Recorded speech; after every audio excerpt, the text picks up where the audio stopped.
નમસ્કાર તાલીમાર્થી મિત્રો. ઔદ્યોગિક તાલીમ સંસ્થા રાજકોટથી હું આશિષ ગોરવાડિયા, ઇન્સ્ટ્રક્ટર એમ્પ્લોયબિલિટી સ્કિલ્સ, આજના સેશનમાં આપ સૌનું હાર્દિક સ્વાગત કરું છું. મિત્રો, આપણે લોકો શીખી રહ્યા છીએ સેમેસ્ટર 2માં મોડ્યુલ 8. મોડ્યુલ 8નું નામ છે એસેન્શિયલ સ્કિલ્સ ફોર સક્સેસ. એમાં ચેપ્ટર નંબર 8.2 એટલે કે મોડ્યુલ 8નું બીજું ચેપ્ટર આપણે ભણી રહ્યા છીએ. આ ચેપ્ટરનું નામ છે સ્ટ્રેસ મેનેજમેન્ટ, અને આ સ્ટ્રેસ મેનેજમેન્ટનો પાર્ટ 2. પાર્ટ 1 આપણે ઓલરેડી ભણી ગયા છીએ. પાર્ટ 1માં સ્ટ્રેસ એટલે શું અને સ્ટ્રેસના સિગ્નલ કયા કયા છે, સ્ટ્રેસની ડેફિનેશન શું છે, આના વિશેની વાત, કયા કયા પ્રકારના એવા ચિહ્નો છે કે જે તમને નેગેટિવ સ્ટ્રેસ છે એવું જાણ કરી શકે. તો આના વિશેની વાત આપણે પાર્ટ 1માં કરી લીધી છે. હવે પાર્ટ 2માં આપણે લોકો સ્ટ્રેસ આ ટૉપિક ઉપર આગળ ચર્ચા શરૂ કરી દઈએ છીએ.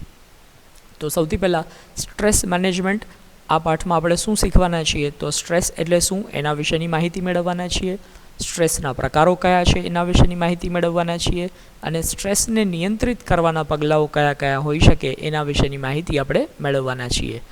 તો આવો મિત્રો શરૂ કરીએ. ટાઈપ્સ ઓફ સ્ટ્રેસ એટલે કે સ્ટ્રેસના પ્રકારો કયા કયા હોઈ શકે એના વિશેની વાત. તો સૌથી પહેલો પ્રકાર છે પોઝિટિવ સ્ટ્રેસ. મિત્રો, એનું નામ ખાસ યાદ રાખવાનું છે. પોઝિટિવ સ્ટ્રેસને બીજું નામ આપેલું છે યુ સ્ટ્રેસ. પોઝિટિવ સ્ટ્રેસ અથવા તો યુ સ્ટ્રેસ પરીક્ષામાં ખાસ પૂછી શકાય એવી શક્યતા છે કે પોઝિટિવ સ્ટ્રેસને બીજા કયા નામથી ઓળખવામાં આવે છે. તો પોઝિટિવ સ્ટ્રેસને યુ સ્ટ્રેસના નામથી ઓળખવામાં આવે છે.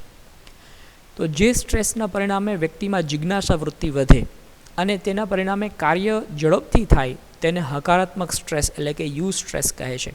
તો પોઝિટિવ સ્ટ્રેસ આપણા માટે ખૂબ જ જરૂરી છે. જે સ્ટ્રેસથી માણસની અંદર હકારાત્મકતાનો વધારો થાય અને એ કામ કરવા માટે માણસ પ્રેરાય, તો એ યુ સ્ટ્રેસ છે. દાખલા તરીકે કોઈ ઇનામ મેળવવા માટે આપણે પ્રયત્ન કરતા હોઈએ, ગોલ્ડ મેડલ જીતવા માટે. માનો કે તમે બહુ જ સારું પરફોર્મન્સ કરશો, કોઈ કોમ્પિટિશનમાં તમે પાર્ટિસિપેટ કર્યું છે અને કોમ્પિટિશનમાં તમે ફર્સ્ટ રેન્ક આવવા માગો છો. કોમ્પિટિશનમાં ફર્સ્ટ રેન્ક આવવા માટે તમારી અંદર એક પોઝિટિવ સ્ટ્રેસ કામ કરશે અને તમે ફર્સ્ટ રેન્ક મેળવવા માટેની કોશિશ કરશો. તો આ પોઝિટિવ સ્ટ્રેસ છે. એવી રીતે તમે તમારા ટ્રેડની અંદર ગોલ્ડ મેડલ મેળવવા માગો છો, સ્કિલ કોમ્પિટિશનની અંદર તમે પાર્ટિસિપેટ કર્યું છે, સ્કિલ કોમ્પિટિશનમાં તમે વિનર બનવા માગો છો, એના માટે તમારા દિમાગમાં જે સ્ટ્રેસ આવશે એ પોઝિટિવ સ્ટ્રેસ છે. ત્યારબાદ નેગેટિવ સ્ટ્રેસ. નેગેટિવ સ્ટ્રેસનું બીજું નામ છે ડિસ્ટ્રેસ. તો નેગેટિવ સ્ટ્રેસ એટલે શું, તો જે સ્ટ્રેસ વ્યક્તિમાં માનસિક અશાંતિ કે અસ્વસ્થતા ઉત્પન્ન કરી શકે અથવા સ્વાસ્થ્ય સંબંધી પ્રશ્નો ઉપસ્થિત કરે, આવા પ્રકારના સ્ટ્રેસને નકારાત્મક સ્ટ્રેસ કહે છે. નેગેટિવ સ્ટ્રેસ એ માણસના માનસિક અને શારીરિક સ્વાસ્થ્ય ઉપર પ્રશ્નો ઉપસ્થિત કરશે. માણસને વધુ પડતી ચિંતા કે વધુ પડતા તણાવને હિસાબે બ્લડ પ્રેશરની બીમારી ઉદ્ભવે. આપણે આની પહેલાંના વિડીયોમાં સમજી ગયા કે કયા કયા પ્રકારના ચિહ્નો એમાં દેખાઈ શકે. તો એવા બધા પ્રકારના નેગેટિવ સ્ટ્રેસને કારણે ઉદ્ભવતા ચિહ્નો એ માણસ ઉપર અસર કરશે. તો આ પ્રકારના સ્ટ્રેસને નેગેટિવ સ્ટ્રેસ તરીકે ઓળખવામાં આવે છે. દાખલા તરીકે ટાઈપ્સ ઓફ સ્ટ્રેસમાં બીજી વાત કરીએ તો એક્યુટ સ્ટ્રેસ. એક્યુટ એટલે તીવ્ર. એક્યુટનો મતલબ થાય છે તીવ્ર સ્ટ્રેસ. આ પ્રકારનું સ્ટ્રેસ અલ્પ સમય માટે હોય છે. કામનું ઊંચું ભારણ, વધુ પડતું કામ જ્યારે તમારી ઉપર નાખી દેવામાં આવતું હોય કે આટલું કામ આજના દિવસમાં ગમે તેમ કરીને પૂર્ણ કરવાનું જ છે, ત્યાં સુધી તમને ઘરે નહીં જવા દેવામાં આવે, આ વધુ પડતું કામ છે, આને કારણે જે સ્ટ્રેસ આવે એ એક્યુટ સ્ટ્રેસ છે. પછી કામ પૂરું થઈ જાય અને તમે એ કામ પૂરું કરવામાં સફળ થઈ ગયા તો એ સ્ટ્રેસ પૂરું થઈ જશે. કોઈ નાનો એવો અકસ્માત થઈ ગયો તમારી સાથે, શારીરિક પ્રવૃત્તિમાં વધારો, તમારે વધુ પડતું કામ કરવું પડે, વધુ પડતું દોડભાગ કરવું પડે, તો એ પણ તમારા માટે એક્યુટ સ્ટ્રેસ લઈને આવે છે. અચાનક કોઈ મિટિંગ અટેન્ડ કરવાની થાય, તમે ધાર્યું ન હોય પણ તેમ છતાંય અચાનક તમને કોઈ મિટિંગ માટે બોલાવી લેવામાં આવે અને એ મિટિંગ માટેની તમે પૂર્વ તૈયારી પણ ન કરી હોય, તમને ખબર પણ ન હોય કે મિટિંગમાં કઈ બાબતની ચર્ચા કરવામાં આવશે, તો એના માટે જે સ્ટ્રેસ ઉદ્ભવશે એ સ્ટ્રેસ છે એક્યુટ સ્ટ્રેસ કહી શકાય. આવી ઘટનાઓ છે એનાથી ઉદ્ભવતું જે સ્ટ્રેસ છે એને એક્યુટ સ્ટ્રેસ તરીકે ઓળખવામાં આવે છે. પછી એ ઘટના પૂરી થઈ જાય એટલે સ્ટ્રેસ ઓટોમેટિકલી ડાઉન થઈ જશે, સ્ટ્રેસ ઝીરો થઈ જશે. તો આ પ્રકારનો સ્ટ્રેસ છે એક્યુટ સ્ટ્રેસ છે.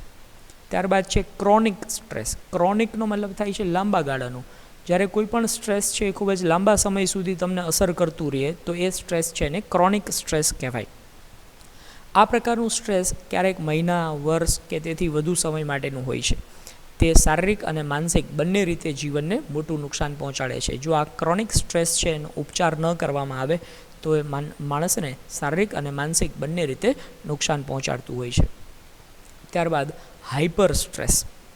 જ્યારે વ્યક્તિ એટલી હદે હતાશામાં આવી જાય કે તે પોતાની ક્ષમતા મુજબનું કાર્ય પણ ન કરી શકે અને એને કારણે એ સતત નિરાશ રહે, સતત હતાશ રહે, હવે હું જિંદગીમાં કંઈ નહીં કરી શકું, આવા પ્રકારની એની ફિલિંગ આવવા માંડે, તો આ પ્રકારનું સ્ટ્રેસ છે એને હાઇપર સ્ટ્રેસ તરીકે ઓળખવામાં આવે છે.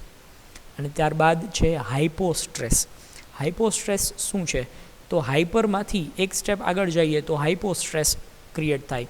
જ્યારે વ્યક્તિ સંપૂર્ણપણે હતાશ અને નાસીપાસ થઈ જાય ત્યારની પરિસ્થિતિ અતિ ઉચ્ચ સ્ટ્રેસ કહે છે. આ હાઇપો સ્ટ્રેસ એ ખૂબ જ ઊંચા પ્રકારનો સ્ટ્રેસ છે. સ્ટ્રેસની આ અંતિમ સ્થિતિ છે. આ સ્ટ્રેસથી પીડાતા વ્યક્તિને મનોચિકિત્સક સારવારની જરૂર પડે છે.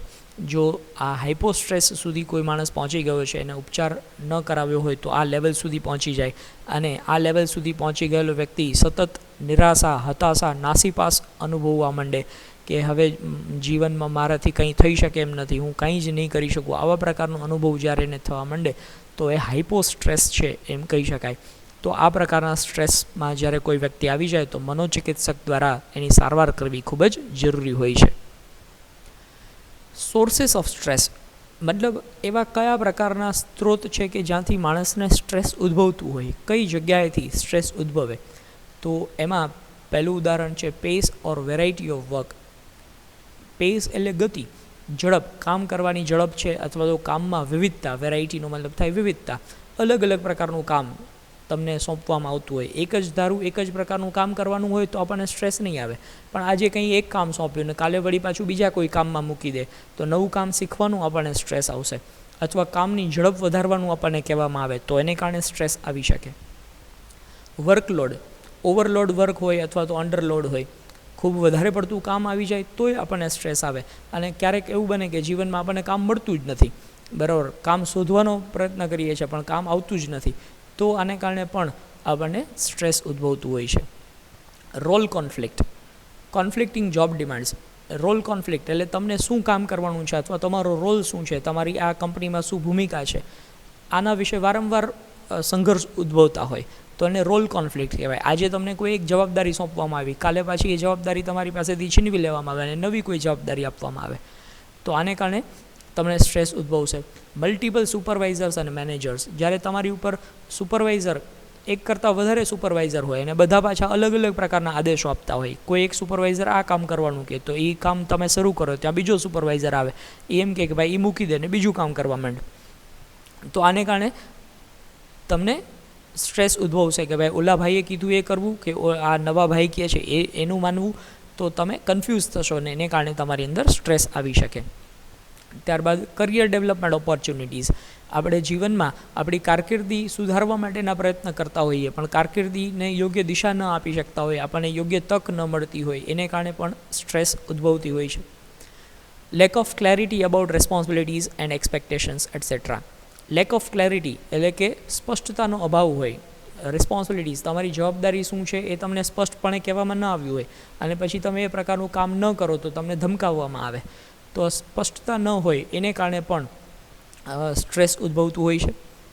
ત્યારબાદ balancing home and work life. ઘણી વખત તમારું વર્ક અને તમારું ઘર આ બંનેની વચ્ચે બેલેન્સ કરવા માટે ઘણી વખત એવું બને કે તમારા કામના સ્થળ ઉપર તમારી વધુ જરૂરિયાત હોય, સાથે સાથે તમને ઘરે પણ લોકો મિસ કરતા હોય, તો તમારે ઘરને અને કામને બંનેને બેલેન્સ કરવાનું, આની વચ્ચે તમે કન્ફ્યુઝનમાં હોય તો એને કારણે પણ સ્ટ્રેસ ઉદ્ભવતું હોય છે.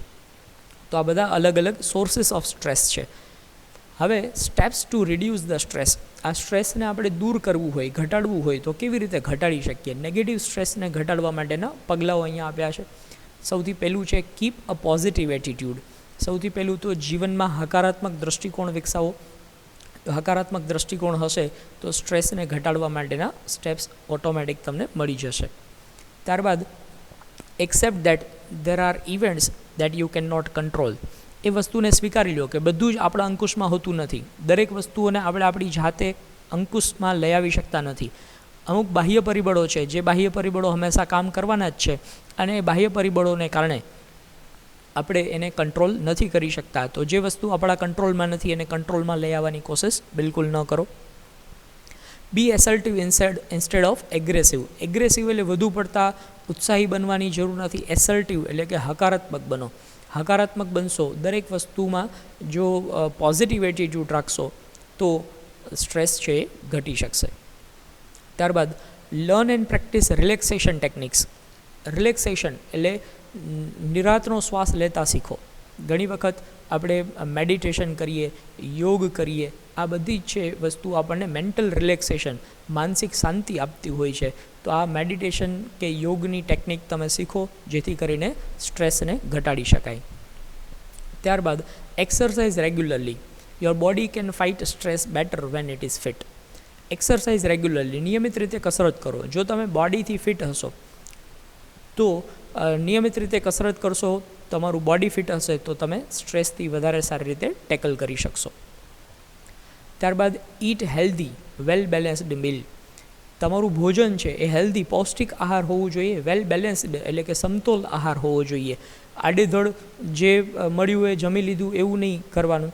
અને જમવાનો ટાઈમ છે એ પણ નિશ્ચિત રાખો.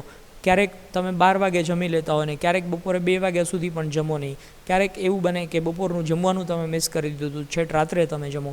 આમ ઇમ્બેલેન્સ તમે જો ભોજન લેતા હશો તો એ પણ સ્ટ્રેસમાં વધારો કરતું હોય છે.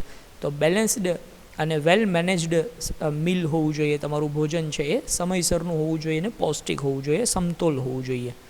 ત્યારબાદ learn to manage your time more effectively. તમારા ટાઈમને ઇફેક્ટિવલી મેનેજ કરવાની કોશિશ કરો. ટાઈમ મેનેજમેન્ટની અલગ અલગ ટેકનિક યુઝ કરો. આ ટાઈમ મેનેજમેન્ટની ટેકનિક યુઝ કરશો તો તમે તમારા કાર્યો છે એને સફળતાપૂર્વક પૂર્ણ કરી શકશો. તો એનેથી પણ સ્ટ્રેસને આપણે ઘટાડી શકીશું. ત્યારબાદ નેક્સ્ટ છે set limits appropriately and learn to say no to request that would create excessive stress in your life. Set limits, તમારી મર્યાદાઓ શું છે એ નક્કી કરી લો કે હું આટલું કામ કરી શકીશ, આનાથી વધારે હું કામ નહીં કરી શકું, અથવા તો મને આટલું આવડે છે હું આટલું જ કરી શકીશ. આનાથી અલગ પ્રકારનું કામ તમને જ્યારે સોંપવામાં આવે અથવા તો કોઈ વ્યક્તિ તમને એ બાબતની રિક્વેસ્ટ કરે તો સે નો એટલે કે ના પાડતા શીખો. જીવનમાં બધું જ કામ કરવું એ તમારી જવાબદારી હોતી નથી. ઘણી વખત એવું બને કે ના પાડવાની આવડત પણ આપણી અંદર હોવી જોઈએ. જો આ ના પાડી શકાય સંબંધો બગાડ્યા વગર, હા એ ખાસ ધ્યાન રાખવાનું છે કે ના પાડવાથી પાછા સંબંધો ન બગડવા જોઈએ. સંબંધો બગાડ્યા વગર તમે ના પાડવાની આવડત જો તમારી અંદર આવી જાય તો એવા પ્રકારનું કામ કે જે તમને એક્સેસિવ સ્ટ્રેસ આપે છે એ પ્રકારના કામ માટે તમે ના કહી શકો જેથી કરીને તમને સ્ટ્રેસ ન આવે. ત્યારબાદ make time for hobbies, interest and relaxation. અમુક પ્રકારના શોખ, તમને જે બાબતમાં ઇન્ટરેસ્ટ હોય, રિલેક્સેશન જે વસ્તુથી તમને મળતું હોય એવા પ્રકારના સ્પોર્ટ્સ હોઈ શકે, યોગ હોઈ શકે, મેડિટેશન હોઈ શકે, સંગીત સાંભળવું આ પણ એક પ્રવૃત્તિ હોઈ શકે જેથી કરીને તમને મેન્ટલ રિલેક્સેશન મળે એવા પ્રકારના સ્ટેપ્સને શોધી કાઢો.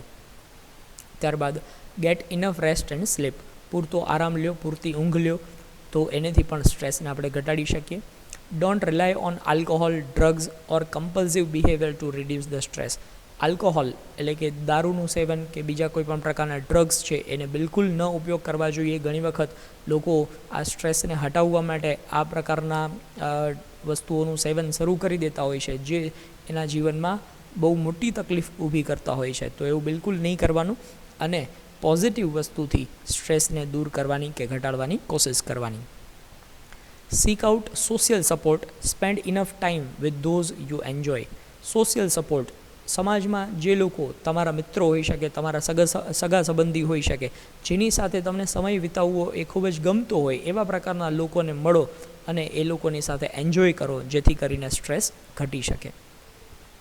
ત્યારબાદ seek treatment with a psychologist or other mental health professional. જો સ્ટ્રેસ છે અતિ ઉચ્ચ લેવલ ઉપર પહોંચી ગયું હોય તો આવા સંજોગોમાં તમારે કોઈ સાયકોલોજિસ્ટ કે કોઈ મેન્ટલ હેલ્થ પ્રોફેશનલ છે એને મળીને સ્ટ્રેસને રિડ્યુસ કરવા માટેની કોશિશ કરવી જોઈએ. તો મિત્રો આ બધા સ્ટેપ્સ આપણે જે સમજ્યા આ સ્ટેપ્સનો તમે તમારા જીવનમાં ઉપયોગ કરશો તો સ્ટ્રેસને ઘટાડી શકશો. તો મિત્રો આ ખૂબ જ ધ્યાનથી સમજીને 2 થી 3 વખત વિડીયો તમે જોશો તો સ્ટ્રેસ મેનેજમેન્ટની ટેકનિક તમે પણ શીખી શકશો અને તમે પણ આ સ્કિલનો ઉપયોગ કરી અને કરિયરમાં ખૂબ જ સારા લેવલ ઉપર પહોંચી શકશો. Thank you.